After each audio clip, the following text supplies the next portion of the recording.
Le géant de l'informatique IBM a organisé sa conférence annuelle Think IBM à San Francisco.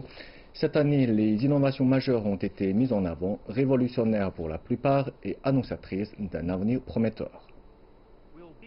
Rendez-vous est pris à IBM Think. Le premier débat public au monde est diffusé en direct entre un humain et une machine régie par l'intelligence artificielle.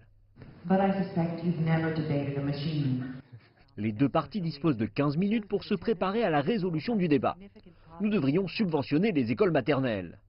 La machine, Project Debater, dispose d'une bibliothèque de 10 milliards de phrases et de 400 millions d'articles pour former un argument d'ouverture de 4 minutes pour soutenir les subventions aux maternelles. While I cannot experience poverty directly and have no complaints concerning my own standards of living, I still have the following to share.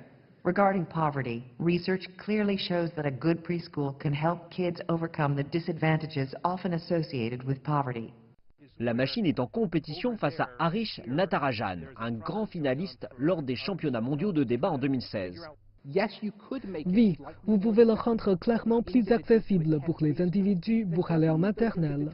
Cela ne signifie pas que ces individus qui sont aussi pauvres que Project Debater semblent vouloir que les équipes s'inquiètent pour les gens, ou bien qu'elles seront celles disposant de la capacité d'envoyer leurs enfants à cette maternelle.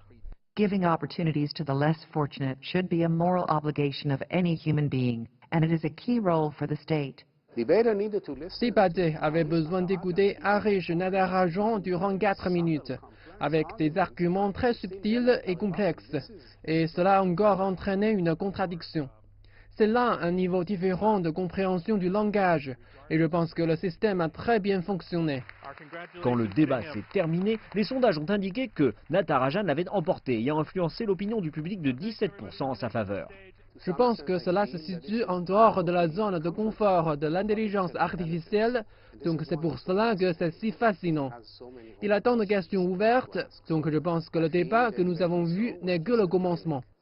Cependant, les sondages ont montré que l'ordinateur avait enrichi les connaissances du public plus que le débatteur humain. Ce que le système est parvenu à faire est très difficile pour un humain à effectuer à un court laps de temps, car il faut collecter un grand nombre d'informations et de données.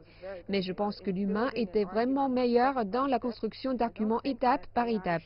Je ne pense pas que l'intelligence artificielle devrait lutter pour égaler la même intelligence que celle des humains, mais plutôt nous devrions utiliser la puissance des ordinateurs, qui est différente de l'intelligence humaine, afin d'augmenter et améliorer les humains dans ce qu'ils accomplissent. Une autre technologie futuriste présentée lors de l'événement était IBM Q System One. Il s'agit de l'informatique quantique. Une approche radicalement différente selon laquelle les scientifiques estiment que cela permettrait de résoudre des problèmes très complexes, mais pour les superordinateurs. Et si sophistiqué le IBM Q System One, il doit être maintenu dans une boîte étanche à l'air qui maintient la température plus froide que dans l'air extérieur. Tout changement de température pourrait interrompre le nouvel environnement informatique. Une autre technique effectuant ses débuts est le Verifier, qui s'attache au téléphone portable pour détecter une bactérie alimentaire ou même si un produit alimentaire est contrefait. 73% de l'huile d'olive extra vierge qui arrive aux États-Unis est mal étiquetée ou contrefaite. Nous avons fait cela avec à l'huile d'olive et aux autres huiles de cuisson. Nous avons utilisé cela pour tirer la différence dans le vin rouge entre les cabernets. Nous l'avons utilisé pour tirer la différence entre les vins blancs. Mais nous avons un problème mondial avec le whisky. Le whisky est donc dilué avec du Coca-Cola. Dylan Berger estime que la technologie peut aller au-delà des smartphones en étant intégrée dans absolument tout, allant des tables à découper aux ustensiles que nous utilisons pour manger au quotidien.